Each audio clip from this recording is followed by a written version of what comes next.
Baik, assalamualaikum warahmatullahi wabarakatuh. Kita kembali lagi di pertemuan kedua pada mata kuliah jurisprudensi, di mana ini merupakan pertemuan kedua.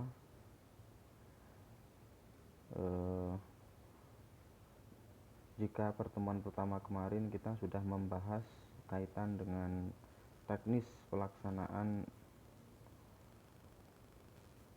perkuliahan yang akan kita tempuh bersama-sama di semester 5 ini, sesuai dengan edaran dari akademik bahwasannya sistem perkuliahan kita di semester ganjil ini dilaksanakan dengan metode luring dan daring.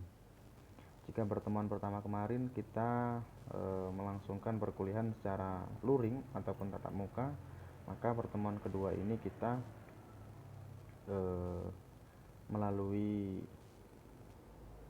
dipertemukan melalui daring. Baik, langsung saja di pertemuan kedua ini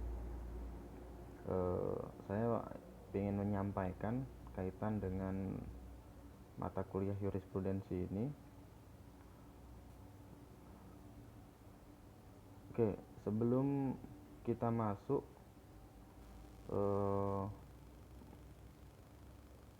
membahas tentang pengertian jurisprudensi secara lebih mendalam atau lebih rinci, saya ingin menyampaikan beberapa hal ataupun pendapat begitu pentingnya mata kuliah jurisprudensi ini bagi calon sarjana hukum, terutama mahasiswa Sekolah Tinggi Agama Islam Asyidikiyah Prodi Hukum Ekonomi Syariah. Dan kebetulan teman-teman mendapatkan mata kuliah ini di semester 5.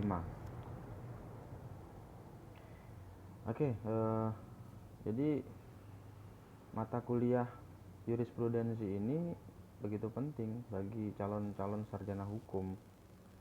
Ini ada pendapat dari Martin Vetteris. Beliau adalah Kepala Mahkamah Agung Belanda. Beliau berpendapat bahwasannya perguruan tinggi perlu mempelajari jurisprudensi sebagai upaya untuk meningkatkan mutu pendidikan hukum.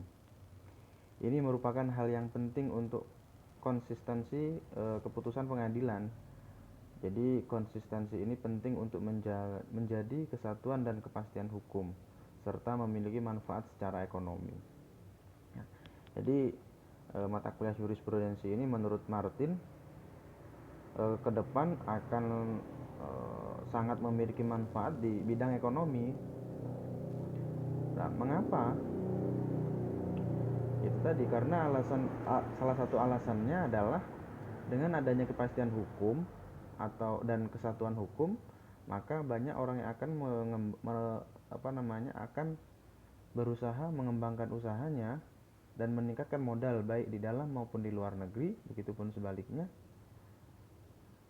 mereka sudah tidak was-was lagi, tidak istilahnya itu tidak ragu lagi, karena sudah memiliki kepastian hukum terhadap sesuatu yang mereka khawatirkan terjadi di kemudian hari terhadap investasinya mungkin.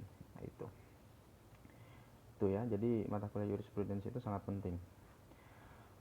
Oke, yang kedua ada pendapat salah satu dekan Fakultas Hukum di salah satu universitas ternama di Indonesia.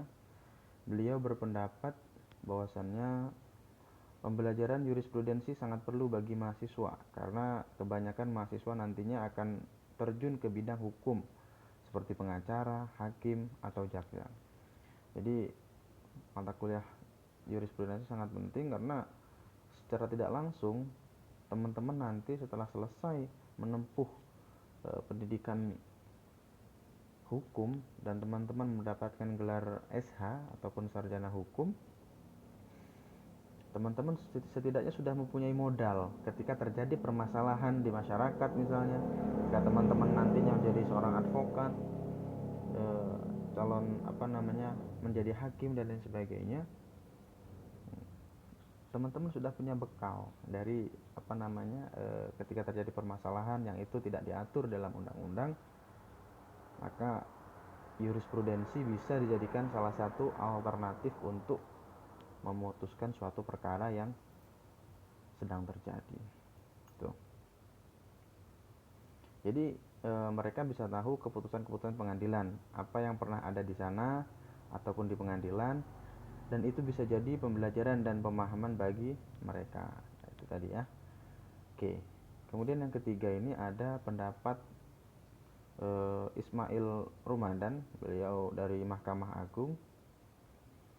Pembelajaran mengenai hal ini sangatlah tepat karena membuat mahasiswa dapat mengetahui kerja di pengadilan, kemudian mencoba untuk mempelajari fakta hukum atau peristiwa yang sedang terjadi.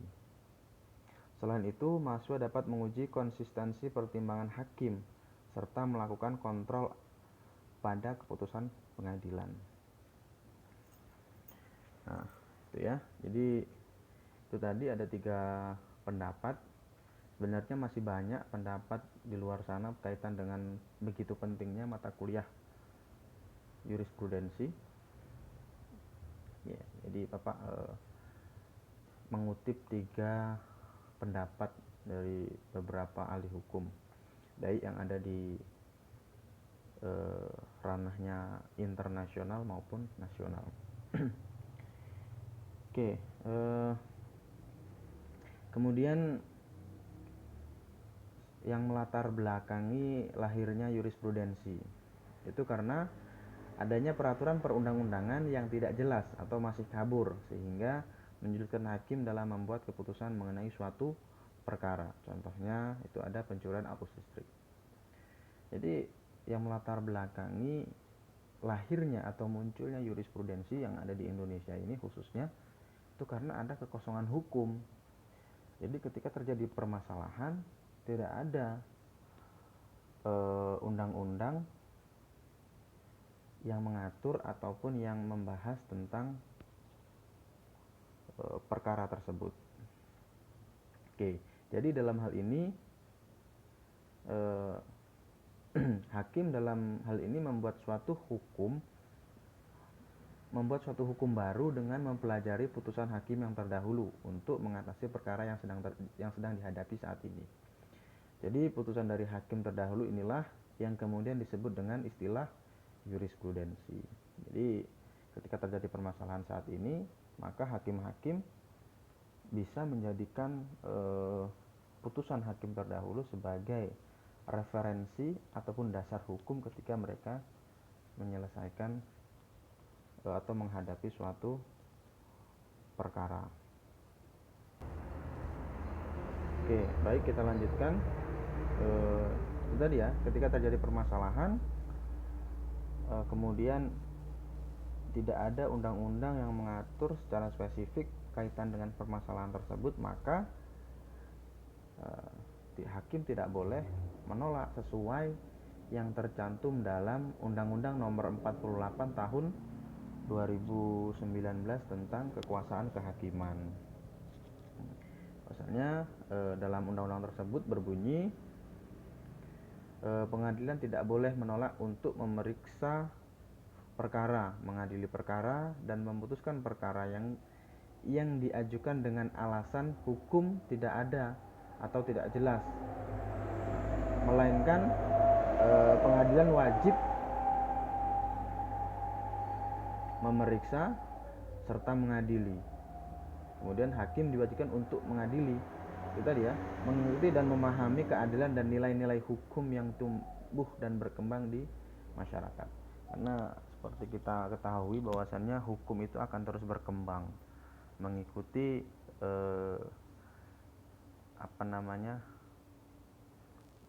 kondisi masyarakat. Itu ya, sesuai dengan Undang-Undang Nomor 48 tahun 2019 mengenai atau tentang kekuasaan kehakiman disebutkan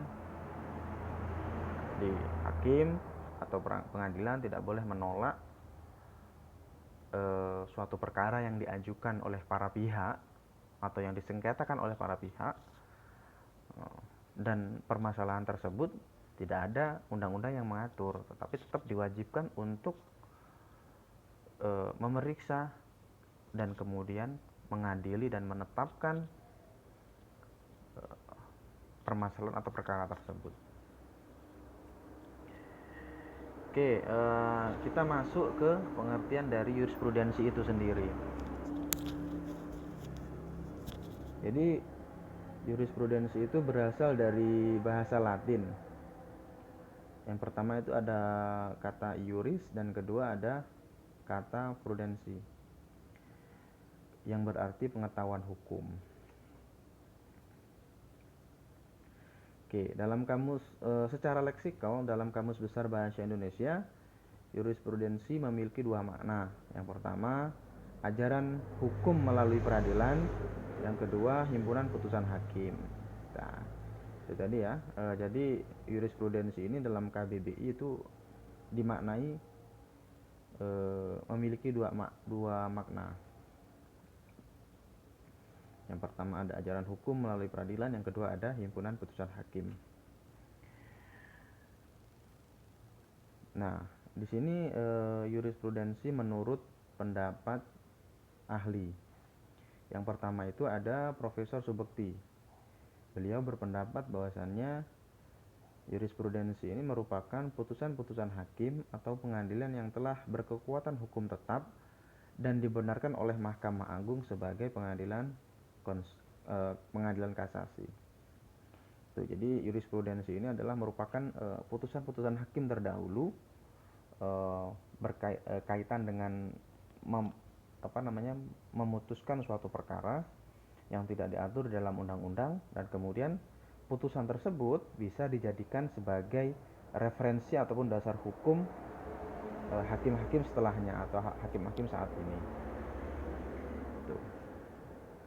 Dan putusan tersebut sudah dibenarkan oleh Mahkamah Agung ataupun dibenarkan. Tuh. Nah, kemudian yang kedua ini ada pendapat Kansil. Beliau berpendapat bahwasannya jurisprudensi adalah keputusan hakim terdahulu yang sering diikuti dan dijadikan dasar keputusan oleh hakim kemudian mengenai masalah yang sama. Nah, itu tadi ya. Nah, kemudian yang ketiga ada pendapat Sudikno Mertokusumo.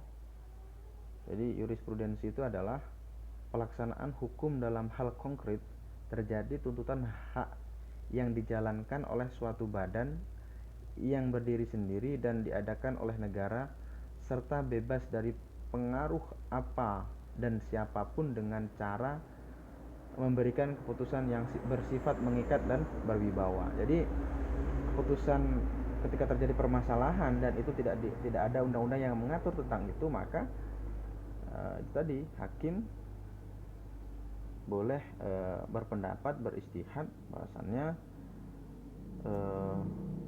bisa menentukan siapa yang salah dan siapa yang benar.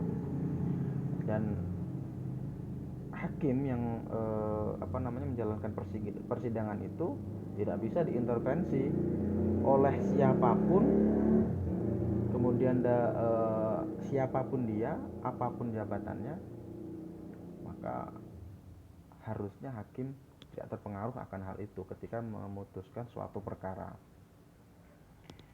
Nah, kemudian dapat disimpulkan bahwasannya jurisprudensi adalah keputusan-keputusan dari hakim terdahulu dalam menghadapi suatu perkara yang tidak diatur dalam undang-undang dan dijadikan sebagai pedoman bagi para hakim yang lain untuk menyelesaikan suatu perkara yang sama.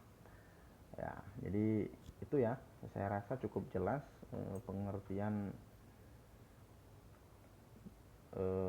dan arti jurisprudensi itu sendiri. Asalnya ya, jurisprudensi itu merupakan suatu putusan-putusan hakim terdahulu yang dijadikan sebagai pedoman untuk hakim-hakim setelahnya. ketika terjadi permasalahan yang sama dan permasalahan tersebut belum diatur ataupun tidak diatur di dalam undang-undang sesuai dengan Undang-Undang Nomor 48 Tahun 2009 tentang kekuasaan kehakiman. Jadi itu materi yang perlu Bapak sampaikan pada pertemuan kali ini. Jadi untuk selanjutnya teman-teman silahkan membuat kesimpulan dalam bentuk tulisan tangan, cukup 1 lembar saja. Apa yang teman-teman pahami dari penjelasan Bapak dari awal hingga akhir tadi, silahkan dirangkum dalam bentuk tulisan, dan itu nanti tulisan tersebut silahkan dikirim melalui WA pribadi ya. Oke, cukup sekian. Mohon maaf apabila ada kekeliruan ataupun kesalahan. Kepada Allah Bapak mohon ampun. Kepada teman-teman mahasiswa mohon maaf.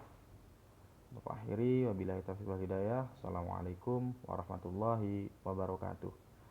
Dan selamat berjumpa kembali di pertemuan berikutnya di minggu ketiga, tepatnya itu kita akan melaksanakan perkuliahan secara luring ataupun tatap muka. Jadi silahkan bersiap-siap bagi teman-teman yang mendapatkan materi berikutnya untuk melakukan presentasi. Oke, terima kasih.